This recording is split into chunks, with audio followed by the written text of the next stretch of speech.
दंड नियत भाग 2 दंड नियतमा मायत्मा रक्षणम। दंड संबंधित नीतियों को ठीक रखने से आत्मरक्षा हो सकती है।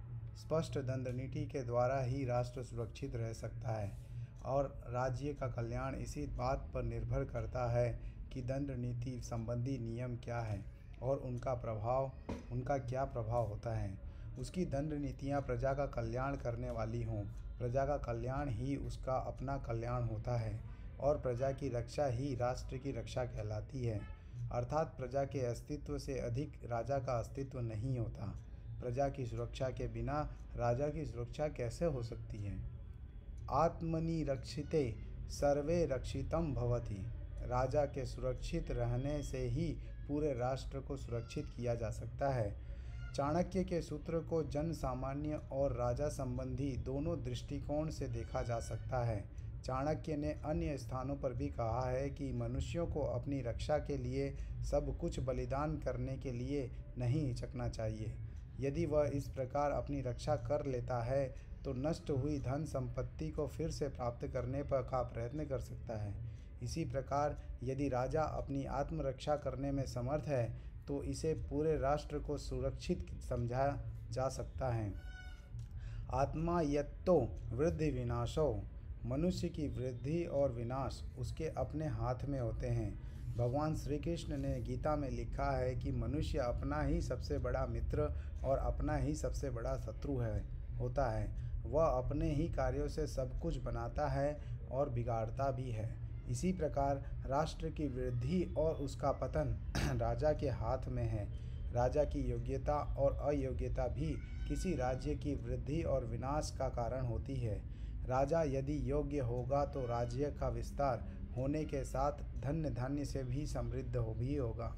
यदि वह नीतिहीन, शराबी, व्यभिचारी और दुर्व्यसनों में फंसा हुआ है तो राष्ट्र का विनाश हो जाएगा। अर्थात मनुष्य की वृद्धि और विनाश उसके अपने व्यवहार पर निर्भर करता है। दंडो ही विज्ञाने प्राणीयते। दंड नीति का प्रयोग सावधानी पूर्वक सोच समझकर किया जाना चाहिए। दंड नीति के संबंध में यदि सही ढंग से उस पर विचार किया जाए तो उसकी अनिवार्यता और वास्तविकता प्रकट होती है। इसी प्रकार दंड का प्रयोग करते समय भली प्रकार से विचार करना चाहिए। इस सूत्र से ऐसा ज्ञात होता है कि उस काल में दंड विधान तो था परंतु उसका स्वरूप पूर्णतः स्पष्ट नहीं था। इसलिए प्रत्येक स्थिति में दंड संबंधी निर्णयों पर विशेष रूप से विचार करना आवश्यक है। इसलिए चाणक्य ने दंड के संबंध में यह कहा है कि इसका प्रयोग बहुत सोच समझकर करना चाहिए, क्योंकि दंड के परिणाम दूरगामी होते हैं। उसका प्रभाव बहुत व्यापक होता है। इसलिए दंड देते समय भली प्रकार विचार किया जाना चाहिए। दुर्बलो अपि राजा नावम मंतव्यः। राजा को निर्बल और एक साधारण आदमी समझकर उसकी आज्ञा की अवहेलना नहीं करनी चाहिए। जो लोग राजा अथवा राज्य प्रशासन को कमज़ोर और साधारण मानते हैं और उसकी आज्ञाओं एवं अथवा विधान का उल्लंघन करते हैं वे राष्ट्रीय अपराध करते हैं। राज्य की उपेक्षा अथवा अपमान करने से सभी की हानि होती है। उससे राष्ट्र का व्यापक अहित होता है। इसलिए जो लोग राजा अथवा शासन व्यवस्था को कमज़ोर मानते हैं वे अंधकार में रहते हैं। राजा अथवा शासन का यह अर्थ कर्तव्य है कि वह अपने आप को शक्तिशाली बनाए और नियमों का कठोरता से पालन करें। न अस्तस्य अग्ने दौर्बल्यम। अग्नि को कभी दुर्बल नहीं समझना चाहिए। एक छोटी सी चिंगारी भारी अग्निकांड का रूप धारण कर सकती है और भयंकर विनाश हो सकता है। उससे विशाल जंगल भस्म हो जाते हैं। इसी प्रकार जिन लोगों में राजश्री प्रकट होती है उनकी शक्ति क्षीण दिखाई देने पर भी जनता को संगठित करने की शक्ति के कारण प्रबल रूप धारण कर लेती है। इसलिए उसकी अवमानना नहीं करनी चाहिए। दंडे प्रतीयते वृत्तिः। राजा की संपूर्ण शासकीय योग्यता उसकी दंड नीति से प्रकट होती है। वृत्ति मूलम अर्थ लाभः। धन धान्य की प्राप्ति अथवा राज्य का समृद्ध होना राजा के चरित्र पर निर्भर करता है। राज्य का समृद्ध होना राजा के चरित्र पर निर्भर करता है। राज्य श्री उसी राजा को प्राप्त होती है जो अपनी इंद्रियों को संयम में रखता हुआ प्रजा के कल्याण के लिए निरंतर कार्य करता है। अतः राजा को चरित्रवान होना चाहिए। अर्थ मूलौ धर्म कामौ, धर्म का अनुष्ठान तथा राष्ट्र की कामनाओं की पूर्ति राज्य ऐश्वर्य की स्थिरता पर ही निर्भर रहा करता है। सांसारिक कर्तव्यों का पालन करते हुए मानसिक उत्कर्ष, धर्म का अनुष्ठान और राष्ट्रीय कामनाओं की पूर्ति तभी हो सकती है जब राज्य ऐश्वर्य स्थिर रहता है। अर्थात धर्म की रक्षा करते हुए धन संग्रह अथवा राज्यश्री की वृद्धि करनी चाहिए। राज्य ऐश्वर्य की वृद्धि तभी होती है जब राजा और प्रजा के कार्य धर्म पर आधारित हो। अर्थात धर्म का पालन धन के बिना नहीं हो सकता तथा धन से ही कल्याण भी किया जा सकता है। अर्थ मूलम कार्यम, अर्थ अथवा धन कार्यों का मूल होता है। कठोर कर्मों से ही राज्यश्री की वृद्धि होती है। धनार्जन करने के लिए व्यक्ति को कार्य करना पड़ता है। धन से ही सारे कार्य संपन्न होते हैं। धन के बिना जिस प्रकार मनुष्य निर्जीव होता है, उसी प्रकार धनहीन राष्ट्र अथवा राजा भी जनता के हित का कोई कार्य नहीं कर सकता। जैसे पर्वत से निकलकर बहती हुई नदी लोगों को जीवन प्रदान करती है, उसी प्रकार धन के प्रवाह से समस्त कार्य संपन्न होते हैं। यद अल्प प्रयत्नात् कार्य सिद्धिर्भवति, राज्यश्री प्राप्त होने पर कोई भी कार्य थोड़ा सा प्रयत्न करने पर ही सिद्ध हो जाता है। किसी राष्ट्र के कार्यों की सिद्धि उसके समृद्ध होने पर ही निर्भर करती है। यदि राष्ट्र में शक्ति है और उसके राजकोष में धन की कमी नहीं है, तो ऐसे राष्ट्र के लिए कोई भी कार्य करना कठिन नहीं होता। उपाय पूर्वम न दुष्करम स्यात्, यदि कोई कार्य उपाय पूर्वक किया जाए तो उसके संपन्न होने में कोई कठिनाई नहीं होती। जैसा कि ऊपर बताया गया है, कार्य की सफलता के लिए प्रयत्न का उतना महत्व नहीं जितना उपाय का होता है। देखना यह होता है कि मनुष्य ने किसी कार्य को सिद्ध करने के लिए किन उपायों का प्रयोग किया। यदि किसी कार्य को सही ढंग से किया जाए तो वह बहुत थोड़ा समय में भी संपन्न हो जाता है। यदि उपाय सही न हो तो कार्य के सिद्ध होने में ही संदेह बना रहता है।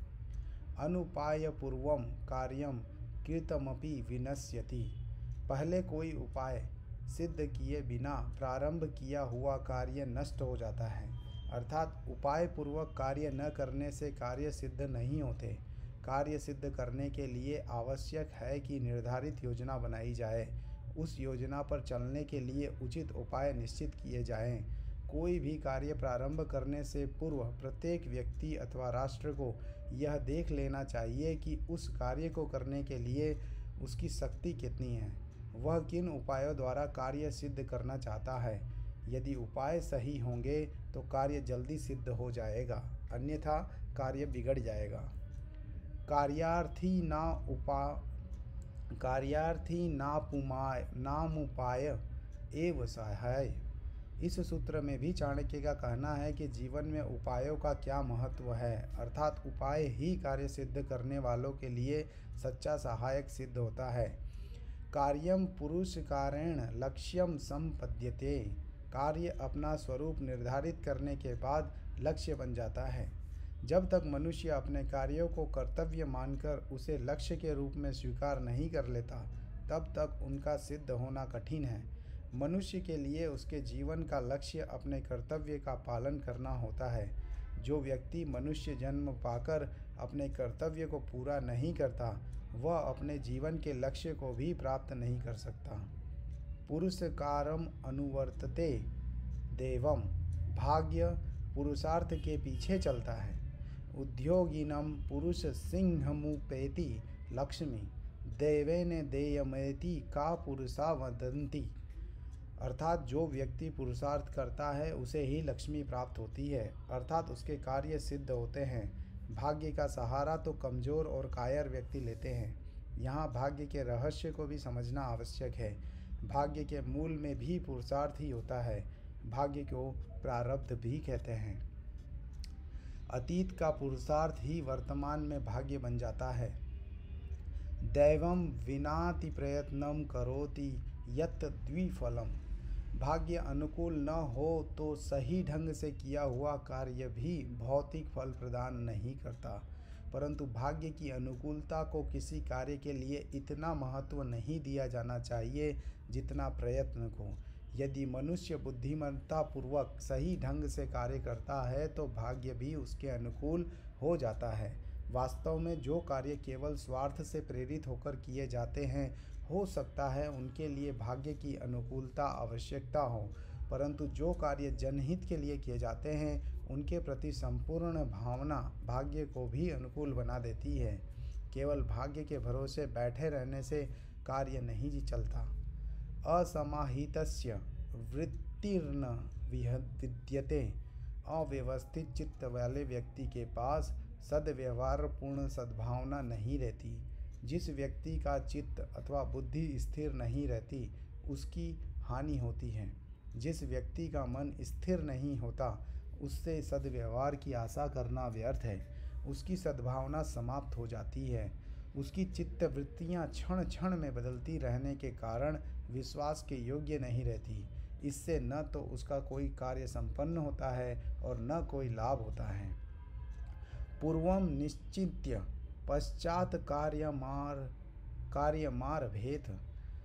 कार्य आरंभ करने से पहले उसके विषय में सभी पहलुओं पर मन में विचार कर लेना चाहिए। कार्य को किन उपायों से पूर्ण किया जाएगा, इस संबंध में पूर्णतः निश्चित होने के बाद ही कार्य प्रारंभ करना चाहिए।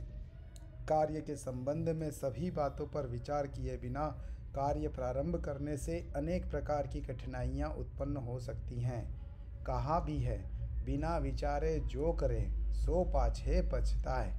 अर्थात बुद्धिमान पुरुष को कार्य प्रारंभ करने से पूर्व सभी बातों पर विचार कर लेना चाहिए। उसे इस बात को सिद्धांत के रूप में स्वीकार कर लेना चाहिए। कार्यांतरे दीर्घ सूत्रिता न कर्तव्या। कार्य आरंभ करने के बाद अति विलंब अथवा आलस्य नहीं करना चाहिए। अति विलंब तथा आलस्य कर्तव्य से भ्रष्ट होने का चिन्ह है। कोई भी कार्य प्रारंभ करने के बाद उसे पूरा करने में देरी अथवा आलस्य नहीं करना चाहिए। उसके संबंध में यह नहीं सोचना चाहिए कि उसे पूरा करने की अभी क्या जल्दी है। ऐसे विचार हानिकारक हैं। इससे मनुष्य के मन में आलस की भावना पैदा होती है और थोड़े समय में समाप्त होने वाला कार्य लंबे समय तक अपूर्ण रहता है। न चल चित्तस्य कार्यावाप्तिः। कार्य करते समय जिनका चित्त चंचल रहता है उनके कार्य कभी समाप्त नहीं होते। अस्थिर चित्त और थोड़ी थोड़ी देर में जिस व्यक्ति के विचार बदलते हो उसका कोई भी कार्य पूरा होने में संदेह रहता है। चंचल चित्त वाला व्यक्ति प्रत्येक बात में संदेह करता रहता है। संदेह करने वाले के काम तो कभी पूरे नहीं होते, परंतु वह स्वयं पूरा समाप्त हो जाता है। हस्तगतावमान नान कार्य व्यतिक्रमो भवति। कार्य को सिद्ध करने के लिए मनुष्य के हाथ में जो साधन हो उनका सदुपयोग करना चाहिए। जो साधनों का सदुपयोग नहीं कर सकता उसका कार्य नष्ट हो जाता है। कार्य सिद्धि के लिए मूर्ख लोग ऐसे साधनों के पीछे भटकते हैं जो उन्हें प्राप्त नहीं होते। वास्तव में उन्हें कार्य को सिद्ध करने के साधनों का मूल्यांकन करना नहीं आता। साधनों के संबंध में यदि मनुष्य के विचार स्थिर नहीं हैं तो उसे कार्य सिद्धि करने में सफलता प्राप्त नहीं होती। दोष वर्जितानि कार्याणि दुर्लभानि। संसार में ऐसे कार्य का मिलना कठिन है जिनमें कोई दोष न हो। मनुष्य जो भी कार्य करता है उसे पूर्णतया निर्दोष नहीं कहा जा सकता। उसमें कहीं न कहीं कोई कमी अवश्य रह जाती है। मनुष्य स्वयं अपने आप में अपूर्ण है, इसलिए यह समझना अत्यंत कठिन है कि वह जो भी कार्य करेगा उसमें कोई दोष नहीं रहेगा। दोष व निर्दोष के संबंध में भी विभिन्न व्यक्तियों के विचार भिन्न हो सकते हैं, क्योंकि यदि प्रकृति की ओर देखा जाए तो भी उसमें अनेक लोगों के विचार से दोष दिखाई देंगे। दूरन बंधुम कार्यम नारभेद। मनुष्य को ऐसे कार्य में हाथ नहीं डालना चाहिए जिनके परिणाम निश्चित रूप से शुभ न हो। अशुभ कार्य करने से मनुष्य को हानि होती है, इसलिए मनुष्य का कर्तव्य है कि वह जो भी कार्य प्रारंभ करे उसके संबंध में उसे पूर्ण विश्वास होना चाहिए कि इसका परिणाम अच्छा होगा। कालवित्त कार्यम साधयेत। अनुकूल समय को पहचानने वाला व्यक्ति अपना कार्य बड़ी सरलता से सिद्ध कर देता है। बुद्धिमान व्यक्ति का कर्तव्य है कि कोई कार्य प्रारंभ करने से पूर्व उसे यह देखना चाहिए कि समय उसके अनुकूल है अथवा प्रतिकूल। समय की अनुकूलता के अतिरिक्त उसे अपने सहायकों और परिस्थितियों के विषय में भी विचार करना चाहिए। उसे यह बात भी ध्यान में रखनी चाहिए कि कार्य सिद्ध करने में कितना व्यय होगा। इस प्रकार की बातों पर विचार करने से मनुष्य समय को अपने अनुकूल बना लेता है। जो इन बातों पर विचार नहीं करता वह समय अनुकूल होने पर भी कार्य सिद्ध करने में असफल रहता है। इसलिए व्यक्ति को कार्य सिद्धि के लिए उचित समय को पहचानने का प्रयत्न करना चाहिए। जिस प्रकार गर्म लोहे पर चोट करने से ही उसे अपनी इच्छा अनुसार ढाला जा सकता है, इसी प्रकार अनुकूल समय पर कार्य करने से कार्य जल्दी सिद्ध हो जाता है। काल अतिक्रमात् काल एव फलम पिबती। कर्तव्य का समय टल जाने से स्वयं काल ही उसकी सफलता को चाट जाता है। जो काम किसी निश्चित समय पर किया जाना आवश्यक होता है, यदि वह समय हाथ से निकल जाए तो उसका सफल होना असंभव है। कारण स्पष्ट है, सफलता के लिए तैयार स्थितियां परिस्थितियां बिखर जाती हैं। क्षणं प्रति काल विक्षेपम न कुर्यात् सर्वकृत्येषु। मनुष्य किसी भी निश्चित कर्तव्य में क्षण मात्र का विलंब न करे। मनुष्य को चाहिए कि वह किसी भी निश्चित कर्तव्य में एक क्षण भी विलंब न करे। ठीक समय पर किए गए काम की सफलता मनुष्य को दिखा देती है कि वह काम जिस क्षण में किया गया है वही उसका सर्वोत्तम काल था। कार्य के उचित समय को पहचानना ही मनुष्य के सीखने की सर्वोत्तम कला मानी गई है। देश फल विभागो ज्ञात्वा कार्य मारभेत। मनुष्य का कर्तव्य है कि वह परिस्थितियों और कार्य की सफलता की संभावना दोनों को पूर्ण रूप से समझकर कार्य प्रारंभ करे। जो व्यक्ति समय, देश और परिस्थितियों को विचार कर कार्य नहीं करता उसे सफलता नहीं मिलती। कार्य प्रारंभ करने से पूर्व व्यक्ति को इस बात पर भी विचार करना चाहिए कि कार्य की सफलता की कितनी संभावना है। दैवहीनम कार्यम सुसाध्यमपि दुःसाध्यम भवति। यदि भाग्य प्रतिकूल हो तो आसानी से सिद्ध होने वाला कार्य भी कठिनता से सिद्ध होने वाला दिखाई देता है। परिस्थितियों के अनुकूल न होने पर आसानी से सिद्ध होने वाला कार्य भी कठिन दिखाई देने लगता है। मनुष्य का कर्तव्य यह है कि वह अपने पुरुषार्थ से उस कार्य को सिद्ध करने का प्रयत्न करे, क्योंकि उद्यमी पुरुष को ही लक्ष्मी प्राप्त होती है। दैवेन देयमिति का पुरुषा वदन्ति। प्रतिकूल स्थितियों की बात तो कायर पुरुष करते हैं। उद्यमी पुरुष अपने परिश्रम से परिस्थितियों को अपने अनुकूल बना लेते हैं। पुरुषार्थी मनुष्यों ने संसार में ऐसे कार्य कर दिखाए हैं जिनके संबंध में आज भी आश्चर्य होता है। मनुष्य को चाहिए कि कार्य की कठिनता से न घबराकर पुरुषार्थ से उसका मुकाबला करें। नीतिज्ञो देश कालौ परिच्छेद। कर्तव्य को विवेक से करना नीतिवान मनुष्य का प्रथम कर्तव्य है। व्यवहार कुशल व्यक्ति परिस्थितियों और सुअवसर दोनों बातों पर का पूर्ण ज्ञान करने के बाद ही कार्य प्रारंभ करता है। वह कार्य प्रारंभ करने से पूर्व भली प्रकार उसकी विवेचना करता है। नीतिवान व्यक्ति वही है जो कार्य को बिना विचारे ही आरंभ नहीं कर देता। परीक्ष्यकारिणी श्रीस्वरम तिष्ठति। भली प्रकार सोच विचार कर तथा अवसर को पहचानने के बाद जो व्यक्ति कार्य करता है उसे ही सफलता प्राप्त होती है। सर्वाश्च संपदः सर्वोपायेन परिग्रहेत। राजा का कर्तव्य है कि वह सभी प्रकार के उपायों से अर्थात अपनी बुद्धि कौशल से सभी प्रकार की संपत्तियों का संग्रह करे। राजा का कर्तव्य है कि वह साम, दान, दंड, भेद आदि उपायों से संपत्तियों का संचय करे। उसके लिए सभी प्रकार के साधनों और संपत्तियों का संचय करना इसलिए आवश्यक है कि उन्हीं से वह प्रजा का हित कर सकता है। प्रजा की भलाई के लिए राजा को सभी साधन जुटाने चाहिए। संकेत है कि राजा की दृष्टि बहुमुखी होनी चाहिए। भाग्यवंतम परिच्यकारिणं स्त्रीः परित्यजति। सफलता का अवसर पहचाने बिना कार्य प्रारंभ करने वाला व्यक्ति लक्ष्मी रहित हो जाता है, अर्थात लक्ष्मी उसे छोड़ दे जाती है।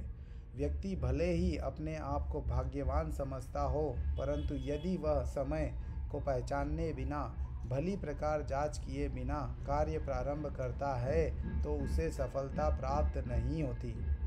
ज्ञानेनानुमानेश्च परीक्षा कर्तव्या। इस सूत्र का भाव यह है कि मनुष्य को अपने कर्तव्य की परीक्षा के साधनों का किस प्रकार पता लगाना चाहिए। उसका कर्तव्य यह है कि वह अपने अनुभव शक्ति तथा विचार शक्ति दोनों के सहारे परिणाम के कारणों का ठीक ठीक पता करके यह निश्चय करे कि यह काम किस प्रकार से होना है। यो यस्मिन् कर्मणि कुशलः तम तस्मिनेव योजयेत्। जो व्यक्ति जिस काम को करने में कुशल हो उसे वही कार्य करने का भार सौंपना चाहिए। राज्य कर्मचारियों की नियुक्ति करते समय उनकी योग्यता का ध्यान रखना अत्यंत आवश्यक है। जो व्यक्ति जिस प्रकार की योग्यता रखता हो उसे वही कार्य सौंपना चाहिए। यदि कोई व्यक्ति ऐसा कार्य करता है जिसका उसे अनुभव नहीं, तो वह उस कार्य के बिगड़ जाने से राज्य को हानि होती है। राज्य की हानि का अर्थ प्रजा के कष्टों से आका जा सकता है। दुःसाध्यमपि सुसाध्यम करोति उपायज्ञः। जब व्यक्ति किसी कार्य को करने का उपाय जानता है तो वह कठिन से कठिन कार्य को भी आसान बना देता है। इसका भाव यह है कि प्रत्येक कार्य को पूर्णता तक पहुंचाने के लिए विभिन्न उपायों की आवश्यकता होती है। जिसे उपायों का ज्ञान नहीं होता उसके लिए सरल कार्य करना भी जटिल हो जाता है, परंतु जो उपायों को जानता है अथवा समय के अनुरूप साधन जुटा लेता है उसके लिए कठिन से कठिन कार्य भी करना सरल हो जाता है। अज्ञानिना कृतमपि न बहुमंतव्यम। चाणक्य कहते हैं कि यदि कोई अज्ञानी व्यक्ति किसी कार्य को सफल बना लेता है तो उसकी सफलता को आकस्मिक घटना मानकर उसे महत्व नहीं देना चाहिए। वस्तुतः इसका भाव यह है कि यदि कोई अनाड़ी व्यक्ति किसी कार्य को सिद्ध कर लेता है तो उसे एक आकस्मिक घटना मान लिया जाता है और उसे उस कार्य को कर लेने का महत्व नहीं मिलता, क्योंकि आकस्मिक रूप से किया हुआ वह काम उसके ज्ञान के कारण नहीं किया होता। यादृच्छिकत्वात् कृमिरपि रूपांतराणि करोति। यह सूत्र भी पहले सूत्र की बात को पुष्ट करता है। इसका भाव है कि जैसे घून या कीड़ा किसी पदार्थ के आकस्मिक रूप को बिना किसी ज्ञान के बदल देता है, उससे उसकी निर्माण कुशलता प्रमाणित नहीं होती। इसलिए यदि अज्ञानी व्यक्ति अचानक कोई कार्य संपन्न कर लेता है तो उसे केवल संयोग ही मानना चाहिए, उसकी कार्य कुशलता नहीं। जिस प्रकार लकड़ी में रहने वाला घून नामक कीड़ा लकड़ी को खाता हुआ उसमें विभिन्न प्रकार की आकृतियां बना देता है, भले ही वह आकृतियां देखने में सुंदर हों तो भी घून के कीड़े को उसका श्रेय नहीं मिलता, क्योंकि उसको कुछ ज्ञान नहीं होता। वह तो उसका एक आकस्मिक कार्य होता है। सिद्धस्येव कार्यस्य प्रकाशनम कर्तव्यम। किसी कार्य के सिद्ध हो जाने पर ही उसके संबंध में लोगों को जानकारी देनी चाहिए। भाव यह है कि व्यक्ति जब कोई कार्य सिद्ध करना चाहता है तो उसे गुप्त रखकर ही सिद्ध किया जा सकता है। यदि उस कार्य के संबंध में लोगों को पहले ही ज्ञान हो जाएगा तो संभवतः कोई अन्य व्यक्ति यह कार्य कर डाले। ज्ञानवतामपि दैवमानुष्य दोषात् कार्याणि दुष्यन्ति। कभी कभी बहुत से कार्य प्रतिकूल परिस्थितियों के कारण अथवा किसी मनुष्य द्वारा कोई त्रुटि रहने पर अधूरे रह जाते हैं, अर्थात सिद्ध नहीं हो पाते। अनेक बार ऐसा हो जाता है कि प्रतिकूल परिस्थितियों के कारण कार्य पूरे नहीं हो पाते। कई बार इनके पूरे न होने के कारण मानवीय त्रुटियों को माना जाता है। कई बार परिस्थितियां भी मनुष्य का साथ नहीं देती, इसलिए बहुत से काम सिद्ध नहीं हो पाते, अधूरे रह जाते हैं। इनको पूरा करने का एकमात्र उपाय यही है कि मनुष्य सोच समझकर प्रयत्न करता हुआ प्रतिकूल परिस्थितियों को अपने अनुकूल बनाने का प्रयत्न करे। दैवम शांति कर्मणा प्रतिसेध्यव्ययम। दैवी विपत्तियों के संबंध में व्यक्ति को अपनी बुद्धि स्थिर रखनी चाहिए और शांत रखते हुए दैवी विपत्तियों से छुटकारे का प्रयत्न करना चाहिए। दैवी विपत्तियां अनेक प्रकार की होती हैं। भूकंप, बाढ़, तूफान, राष्ट्र में विद्रोह अथवा आतंकवादियों के आक्रमण आदि को इस श्रेणी में रखा जाता है। उस समय व्यक्ति रोकर अथवा चिल्लाकर तथा किसी दूसरे के सिर पर दोष मढ़कर विपत्तियों से छुटकारा नहीं पा सकता। इस प्रकार की विपत्तियों के समय व्यक्ति को अपनी बुद्धि स्थिर रखनी चाहिए और शांत रहकर विपत्तियों से छुटकारा पाने का प्रयत्न करना चाहिए। मानुषीम कार्य विपत्तिम कौशलेन विनिवारयेत।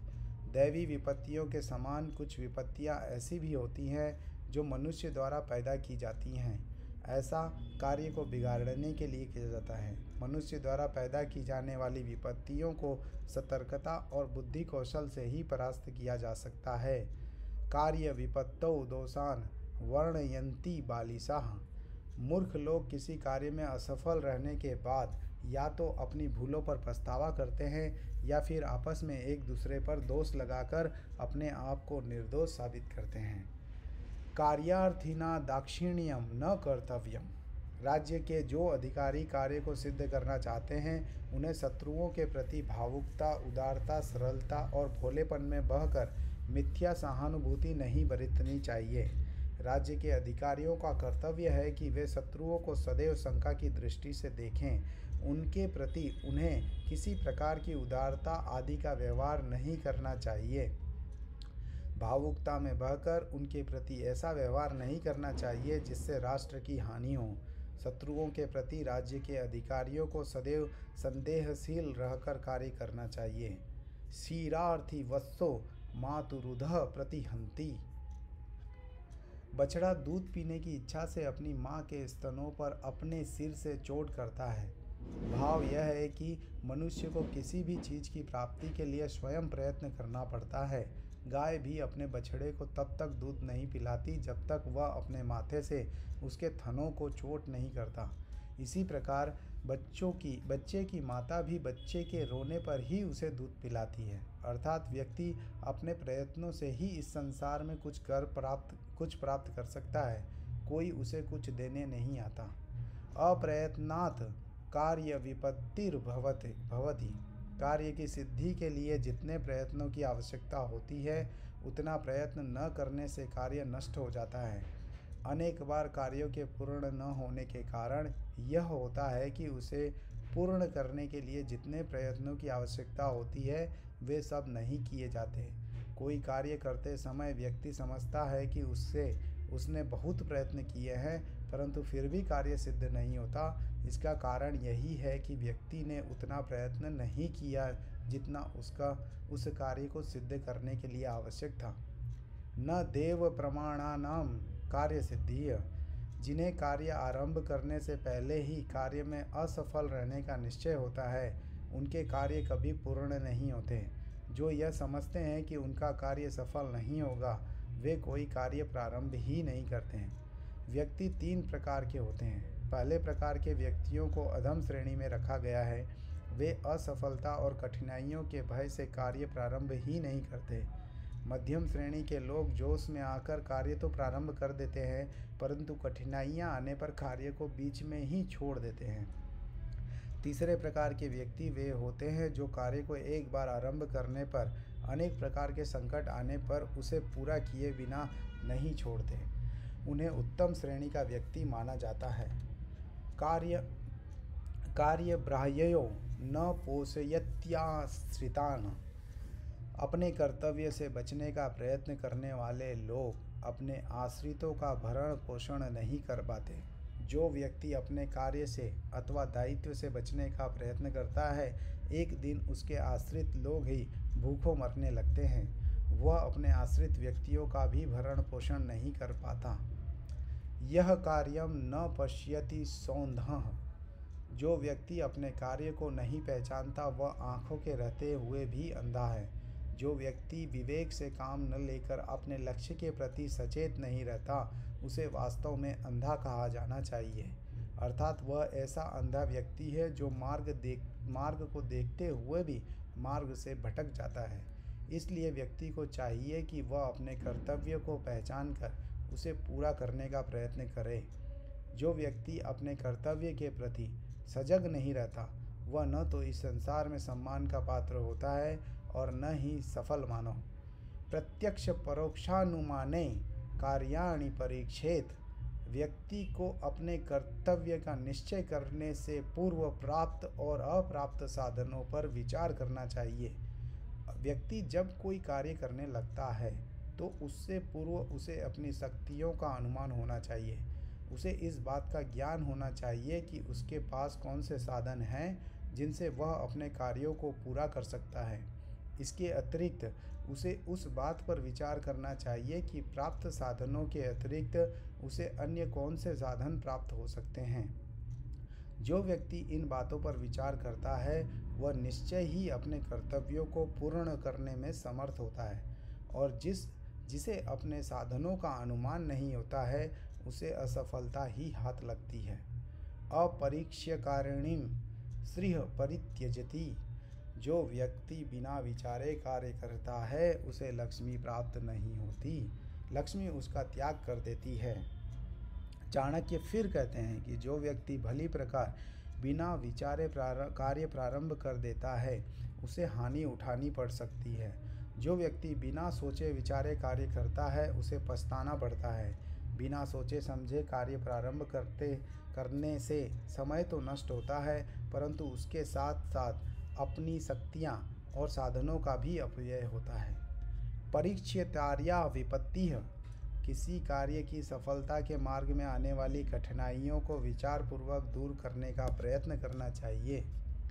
जब कोई व्यक्ति कार्य प्रारंभ करता है तो उसके मार्ग में कठिनाइयों का आना स्वाभाविक है। यदि व्यक्ति कठिनाइयों से घबराकर कार्य को छोड़ बैठता है तो वह किसी भी कार्य को पूरा करने में सदैव स्वयं को असमर्थ पाता है।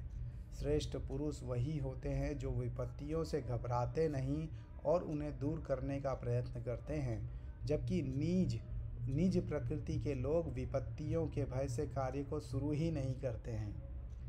स्वशक्तिम ज्ञात्वा कार्यामारभेत। अपनी शक्ति को जांच परख कर मनुष्य को अपना कार्य करना चाहिए। बहुत से मनुष्य इस संसार में ऐसे हैं जिन्हें मानव जन्म तो प्राप्त हुआ है परंतु उन्हें अपने मन और शरीर में सोई हुई शक्तियों का ज्ञान नहीं है।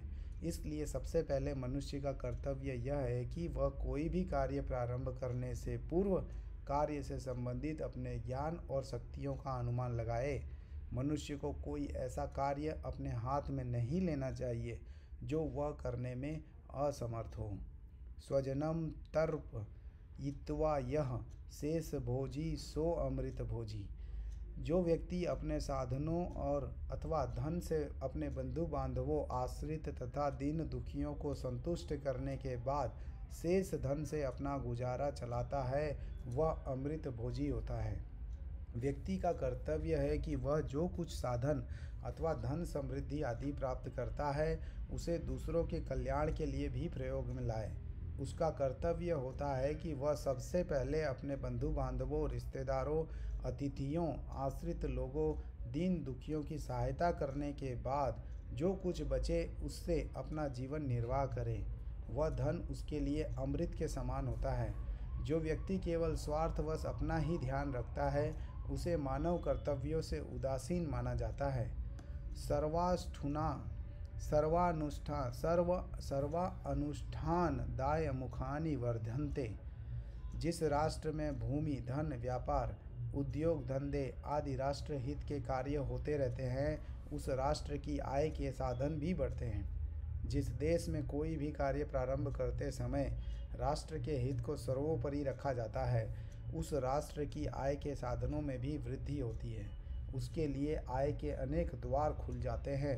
अर्थात जो राष्ट्र भूमि, धन, व्यापार और शिल्प आदि से संबंधित कार्यों को राष्ट्रहित से जोड़ता है, वह राष्ट्र धन धान्य से पूर्ण होने लगता है। वहाँ की प्रजा खुशहाल होती है। नास्ति भीरोह कार्य चिंता। कायर पुरुष को अपना कर्तव्य पूरा करने की चिंता नहीं होती। वस्तुतः अपना कर्तव्य पूरा करने के लिए मनुष्य में विरोचित भावनाएं होनी चाहिए। यदि वह छोटी छोटी बातों से डरता रहेगा तो अपने कर्तव्य को पूरा नहीं कर सकेगा। जिस व्यक्ति के मन में भय बैठा रहता है, उसके लिए किसी भी कार्य को पूरा करना कठिन होता है। कार्य को पूरा करने के लिए व्यक्ति में उत्साह के साथ संघर्ष करने की भावना भी होनी चाहिए। मनुष्य के मन में बैठा हुआ डर ही उसके कर्तव्यहीन बना देता है। स्वामिनः शीलम ज्ञात्वा कार्यार्थी कार्यम साधयति। अपने मालिक के स्वभाव को जानकर आश्रित लोग उसके अनुसार कार्य करते हैं। किसी के अधीन अथवा आश्रय में रहने वाले व्यक्ति को चाहिए कि वह अपने आश्रयदाता के स्वभाव से भली प्रकार परिचित हो। उसके स्वभाव से परिचय होने के बाद वह उसकी रुचि के अनुसार कार्य करेगा तो किसी प्रकार की कठिनाई नहीं होगी। धेनुः शीलज्ञः क्षीरम भुक्ते। इस सूत्र में भी चाणक्य ने इससे पहले के सूत्र में कही बात का समर्थन किया है। वे कहते हैं कि जिस प्रकार गाय से दूध लेने वाला व्यक्ति उसके स्वभाव को जानकर दूध लेने में सफल होता है, उसी प्रकार राजा के सेवकों तथा राजा के अधिकारों को राजा की रुचि के अनुकूल अपना कार्य करके राष्ट्र की सेवा का उद्देश्य पूरा करना चाहिए। वस्तुतः राज्य कार्य चलाने के लिए जो भी व्यवस्था काम कर रही है, उसका एक विधान होता है। विधान वहाँ की व्यवस्था का दर्पण कहा जा सकता है। इसलिए राजा के अधिकारियों का कर्तव्य है कि वे विधान के अनुसार काम करें। शूद्रे गुह्य प्रकाशनम आत्मावान कुर्वित कुर्यात। नीच और चंचल बुद्धि वाले अपने सेवक को अपनी गुप्त बातें नहीं बतानी चाहिए। बुद्धिमान व्यक्ति अपने नीच व चंचल बुद्धि सेवकों से अपनी कोई गुप्त बात प्रकट नहीं करते। उन्हें अपने सेवकों पर अधिक विश्वास नहीं होता क्योंकि वह उनके विचार नीतिपूर्ण नहीं होते।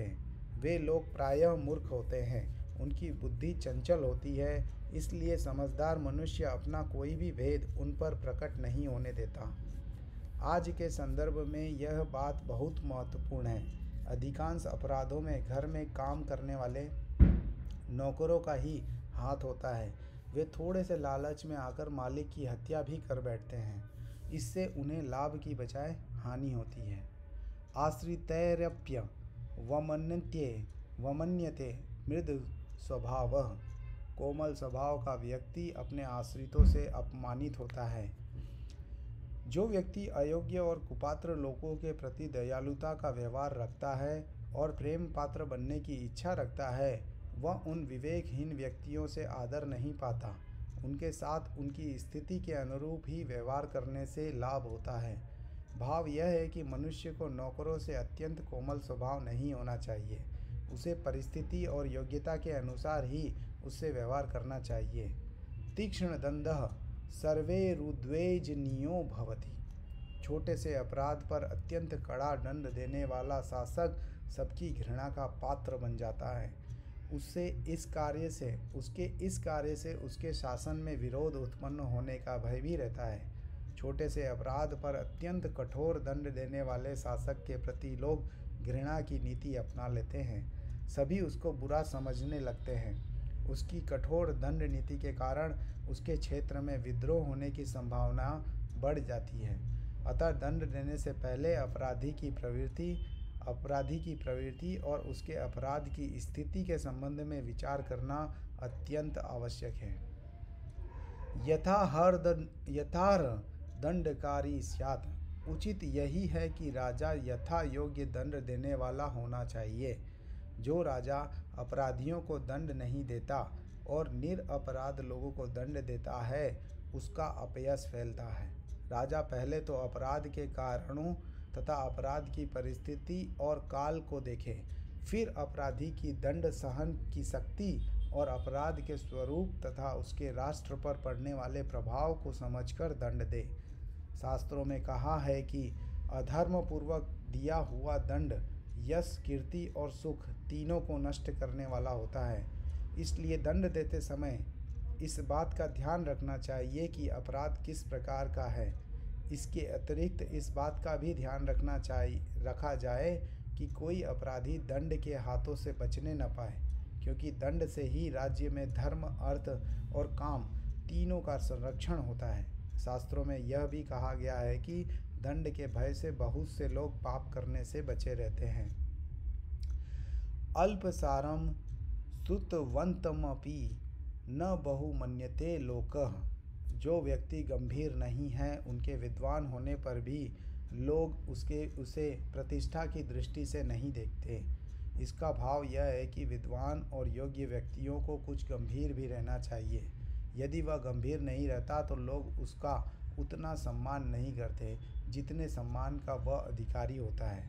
कुछ बातें ऐसी होती हैं जो व्यक्ति को अपना सम्मान बनाए रखने के लिए करनी पड़ती हैं, भले ही उन बातों का कोई विशेष लाभ न हो, परंतु मनुष्य हर समय गंभीर भी नहीं बनना चाहता।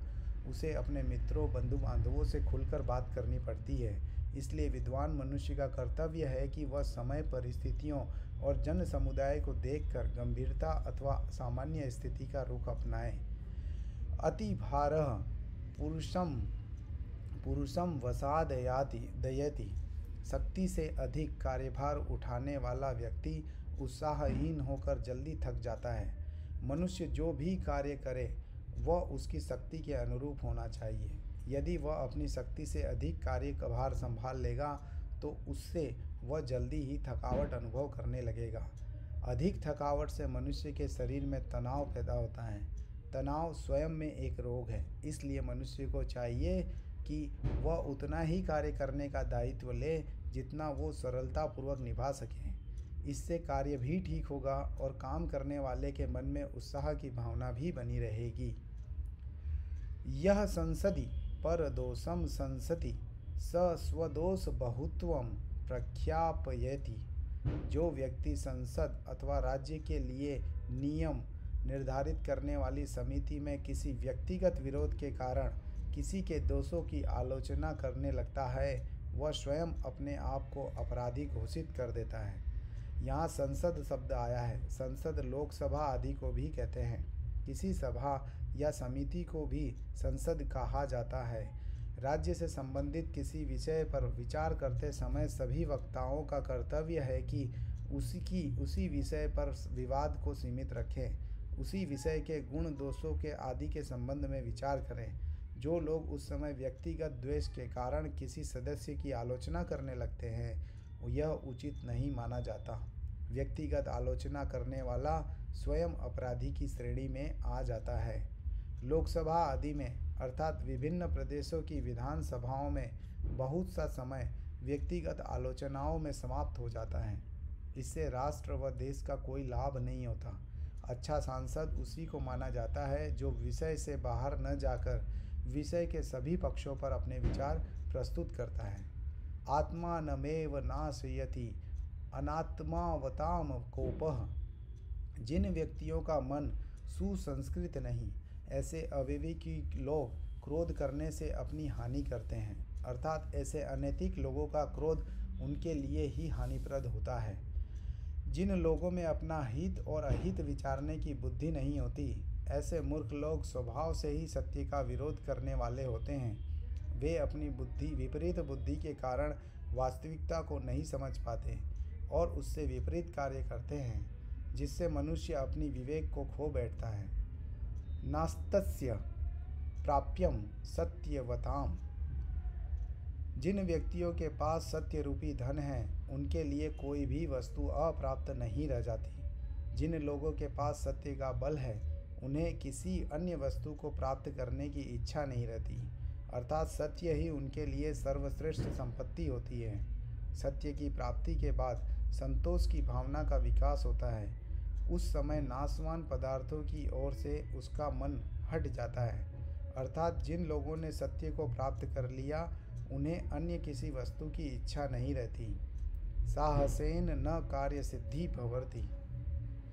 केवल भौतिक शक्ति पर निर्भर रहने से कार्य सिद्ध नहीं होता।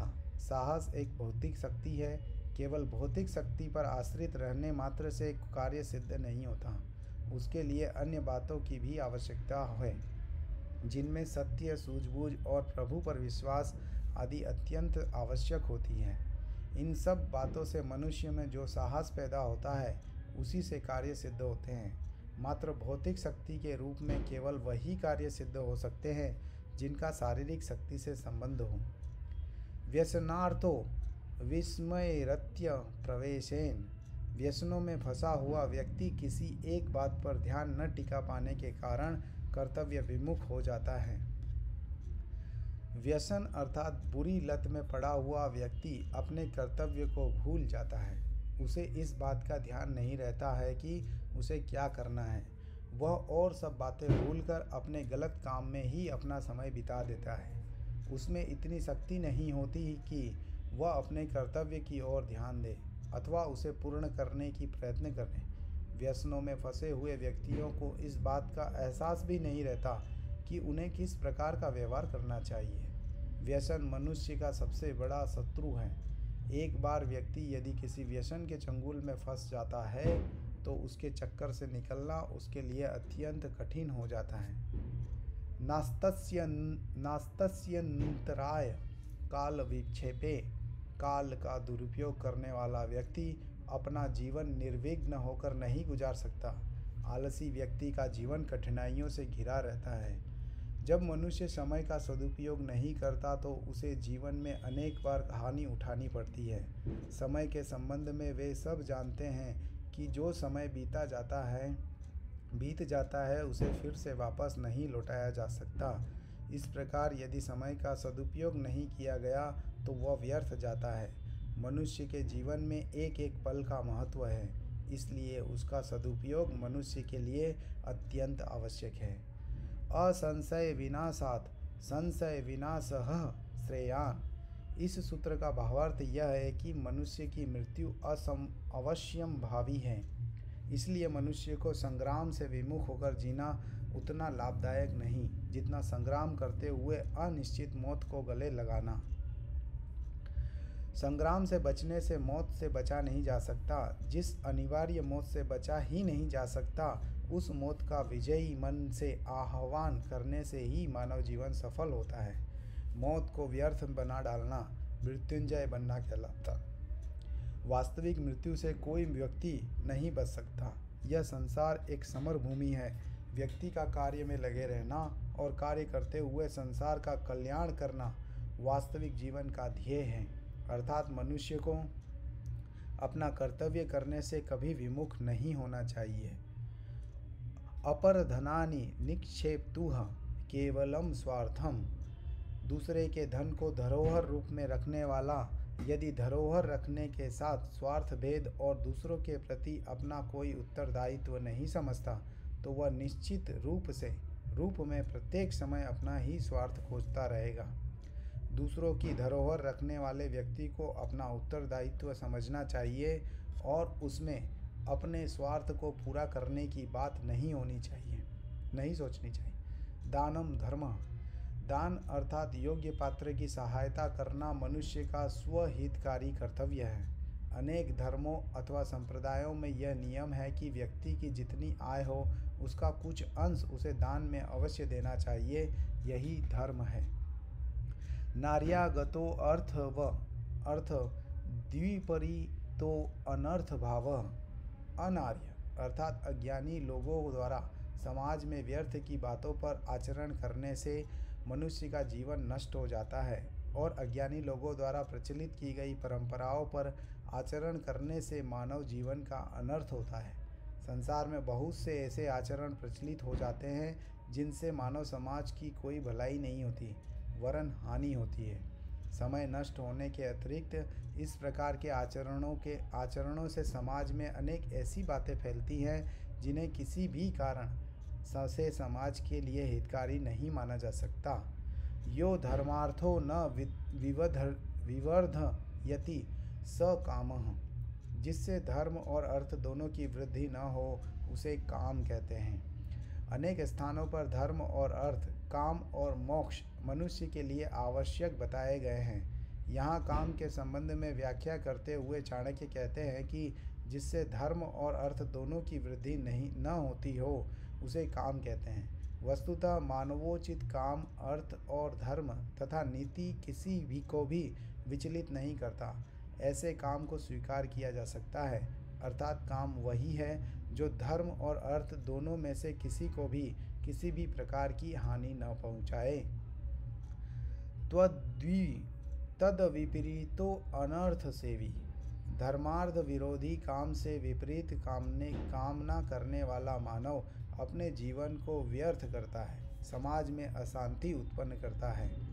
जो व्यक्ति धर्म और अर्थ की वृद्धि में रुकावट डालने वाले काम का दास बन जाता है उसकी हानि होती है, अर्थात काम को धर्म और अर्थ को विरोधी नहीं मानना चाहिए। धन्यवाद।